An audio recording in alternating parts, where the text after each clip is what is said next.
నమస్కారం సుందరం రెడ్డి గారు. నమస్తే అండి. క్వాలిటీ స్టాక్స్ ఇండియాలో నెగటివ్ రిటర్న్స్ అనేవి జనరేట్ చేస్తున్నాయి.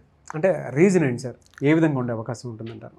బేసికల్గా లాంగ్ టర్మ్ పాయింట్ ఆఫ్ మనం చూసామనుకోండి, అంటే క్వాలిటీని ఎలా డిఫైన్ చేస్తారంటే ఈపీఎస్ బాగా రైజ్ అవుతుంది అనుకోండి, అంటే కంపెనీ ఎర్నింగ్స్ బాగా రైజ్ అవుతూ ఉండాలి, అంటే ఈక్విటీ డెట్ అప్పు బాగా తగ్గుతూ ఉండాలి, ఓకే, కంపెనీ యొక్క అసెట్స్ పెరుగుతూ ఉండాలి. వీటిని మనం క్వాలిటీ అంటాం. సింపుల్ చెప్పాలంటే ఎర్నింగ్స్ పెరగాలి, కంపెనీ యొక్క ప్రాఫిట్లు పెరిగితే దాన్ని మనం క్వాలిటీ అంటాం. సో ఈపీఎస్ పెరిగే వాటన్నిటిని మన కంపెనీలో క్వాలిటీ ఉందనుకోండి. సో క్వాలిటీ కంపెనీగా క్వాంటిఫై చేయాలంటే ఈపీఎస్ పెరుగుతూ ఉండాలా. జనరల్గా ఏంటి, మరి లాభాలు బాగా పెరుగుతున్నాయి అనుకోండి, స్టాక్ పర్ఫార్మెన్స్ కూడా మనం ఎక్స్పెక్ట్ చేస్తాం కదా, దాని తగ్గట్టు ఎక్స్పెక్ట్ చేస్తాం. అన్ఫార్చునేట్లీ లాస్ట్ 5 years నుంచి ఆ లింక్ కట్ అయిపోయింది.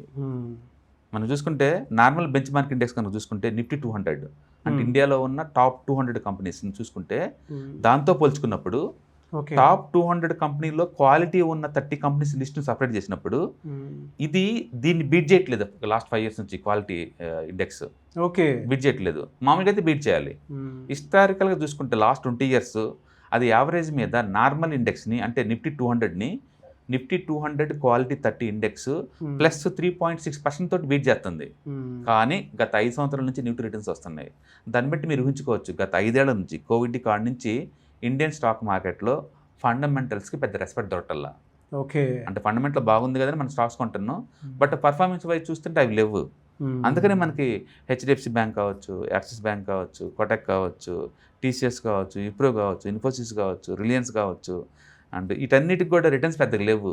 అలాగని చెప్పేసి ప్రాఫిట్ తగ్గినట్టు ఎక్కడ ఎవిడెన్స్ కూడా లేదు. అవునవునండి, ఎక్స్పెక్టేషన్ తగ్గుతున్నాయి వాటి మీద అంతే. అంటే అఫ్కోర్స్ స్టాక్ మార్కెట్ ఎప్పుడు ఫ్యూచర్ ఎక్స్పెక్టేషన్ ఇన్బుల్డ్ చేసుకుంటూ ముందు పోతుంటుంది. అది హిస్టరీ పట్టించుకోదు, అది ఎప్పుడు హిస్టరీ చూడదు, ఫ్యూచర్ని చూసుకుంటూ పోతుంటుంది అనమాట. బట్ 5 సంవత్సరాల నుంచి మాత్రం డిస్కనెక్ట్ అయిపోయింది. ఫస్ట్ టైం హిస్టరీలో కంటిన్యూస్గా 5 సంవత్సరాలు అంటే క్వాలిటీ ఇండెక్స్ నార్మల్ ఇండెక్స్ని బీట్ చేయలేకపోతుంది, నెగిటివ్ రిటర్న్స్ ఇస్తుంది ఫస్ట్ టైం. ఇది హిస్టరీలో ఫస్ట్ టైం అనమాట. అందుకని స్టాక్ మార్కెట్లో ప్యానిక్ అవుతున్నారు లాస్ట్ 5 years నుంచి. ఏంటి దాన్ని, వరల్డ్ మార్కెట్స్ అన్ని కూడా బాగా రిటర్న్స్ ఇస్తున్నాయి లాస్ట్ 5 years నుంచి.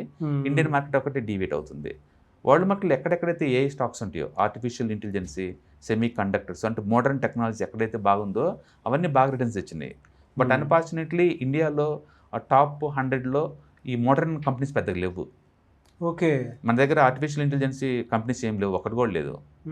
మన దగ్గర సెమీ కండక్టర్ తయారు చేసే కంపెనీస్ ఒకటి కూడా లేవు టాప్ 100లో, ఒక్కటి కూడా లేదు. అంటే బిగ్గెస్ట్ బ్యాటరీ మేకర్స్ ఒక్కరు కూడా లేరు టాప్ 100లో. ఎందుకు అంటారు సార్? అంటే రీజన్ అంటే మన దగ్గర నేను traditional old age companies, traditional companies అనమాట. ఏది నిఫ్టీలో ఉన్నాయి అన్నీ కూడా, అవన్నీ గ్రోత్ చాలా స్లో అయిపోయింది. ఇప్పుడు దాబర్ ఉందనుకోండి, ఇండియాలో number 1 health conscious food product తయారు చేసే కంపెనీ, ఇయర్లీ గ్రోత్ 4%. అవునా?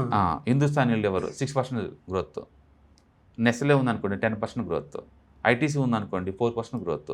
ఏం ఎక్స్పెక్ట్ చేస్తారు వాటి దగ్గర నుంచి? ఏం ఎక్స్పెక్ట్ చేస్తారు? ఎండ్ ఆఫ్ ది గ్రోత్ ఉండాలి కదా. అదే మోడర్న్ టెక్నాలజీ ఏ స్టాక్స్ ఉన్నాయి అనుకోండి, గ్రోత్ ఇయర్లీ 100 నుంచి 500% ఉంది.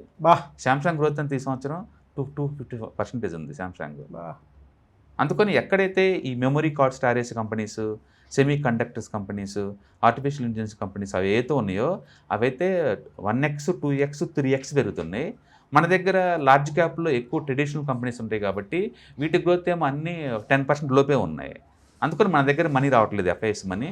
ఎక్కడైతే గ్రోత్ ఉందో అక్కడికి వెళ్ళిపోతున్నారు. అంటే కొరియా, జపాన్, చైనా, అమెరికా అటు ఫ్లో అవుతుంది. అందుకని మన దగ్గర every year last couple of years నుంచి ఎఫ్ఐఎస్ ఇయర్లీ యావరేజ్ మీద 2 నుంచి 3 లక్షల కోట్లు పెట్టపాంగ విత్డ్రాల్ చేస్తున్నారు ఇండియా నుంచి.